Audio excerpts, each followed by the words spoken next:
Hey everybody, welcome to Skills on Sunday for May 24th, 2020. I'm your host, DM Gallibond, and today we're going to be looking at the Insight skill out of 5th edition, and a little bit about its history and where it has come from in earlier editions of the game. One thing I want to start off by doing is I want to start off by clarifying a bit of confusion that I often see in streams. People are playing games online, and when back in the time before COVID-19, when I was hosting games at a hobby shop at a table, a physical table, oftentimes people would mistake two particular skills, and it's really kind of easy to figure out. Um, so you just have to apply a little bit of thought to it. Insight allows you to decide whether or not you can determine the true intentions of another creature. So insight, in other words, you're having a conversation with somebody and they're telling you information. You're asking them questions about, maybe you and your party have captured a monster or an enemy that you've been fighting, and you're trying to get questions out of them. Insight check will let you determine whether they're telling the truth or not. You can read their body language. You can see, the kind of the nervous tells that people have when they're trying to lie. And if you have a good insight score, you can get a sense of whether they're being honest or whether they're hiding something. Now, a lot of people will confuse that with perception, because perception has to do with seeing things, but the important difference is insight is only for other creatures, and really it should be sentient creatures, but in D&D it's any creature. Perception is for objects, so that you're looking, in a library, and you're trying to determine if one of those bookcases is hiding a secret door. That's perception. So just remember, perception is seeing things or detecting things. Insight is sensing motive from somebody. And in fact, sense motive, it might be easier if they had just simply stuck with that, because when this skill first came into the game, it was actually in 3rd edition D&D, and 3rd edition was where it came in as sense motive. And you use the sense motive to tell when somebody is bluffing you, to discern hidden messages and conversations, or to sense when somebody is being magically influenced. And like with everything else, sense motive, it was very detailed in terms of what it did. If you have a hunch of that something is wrong, your sense motive DC would be 20. So your D20 roll plus whatever your sense motive skill bonus was had to be 20 or greater.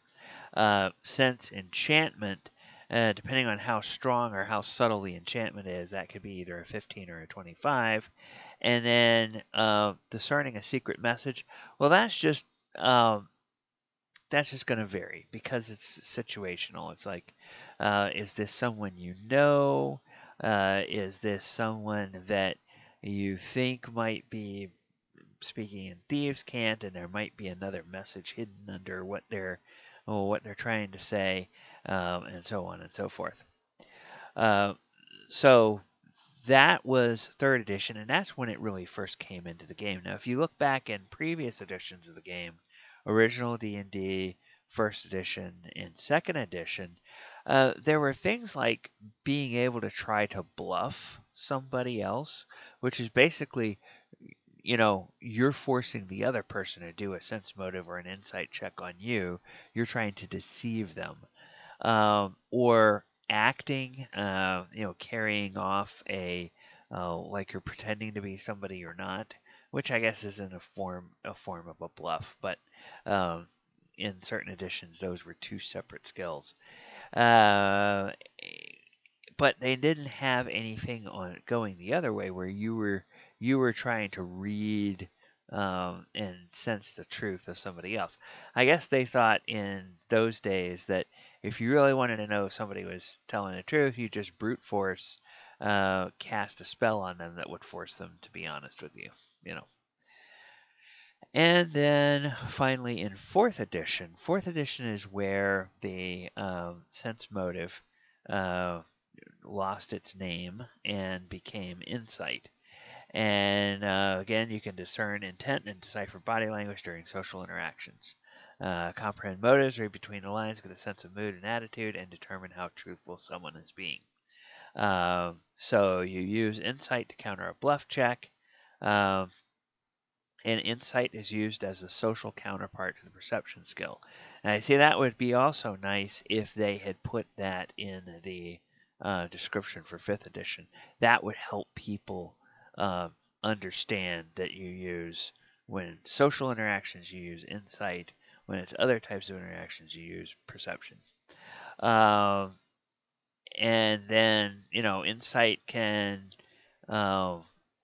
be used to gain clues, figure out how well you might be doing during a social situation, and determine if someone is under the influence of outside force, such as a spell.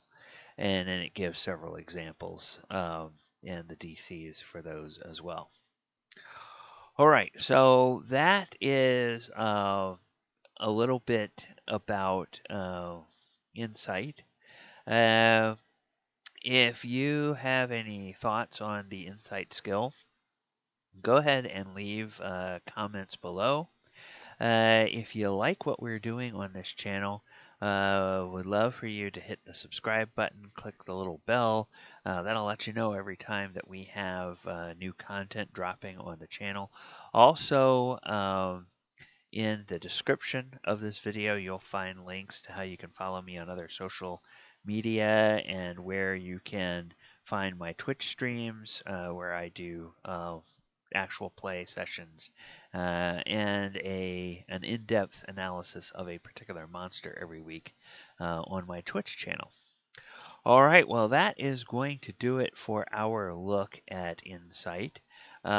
Be sure to join me here next Thursday when we take a look at yet another, or not Thursday, Sunday. Sorry, getting my days mixed up. Be sure to join me here next Sunday when we are looking at another skill or a feat from D&D 5th edition and how it has evolved over the editions of the game.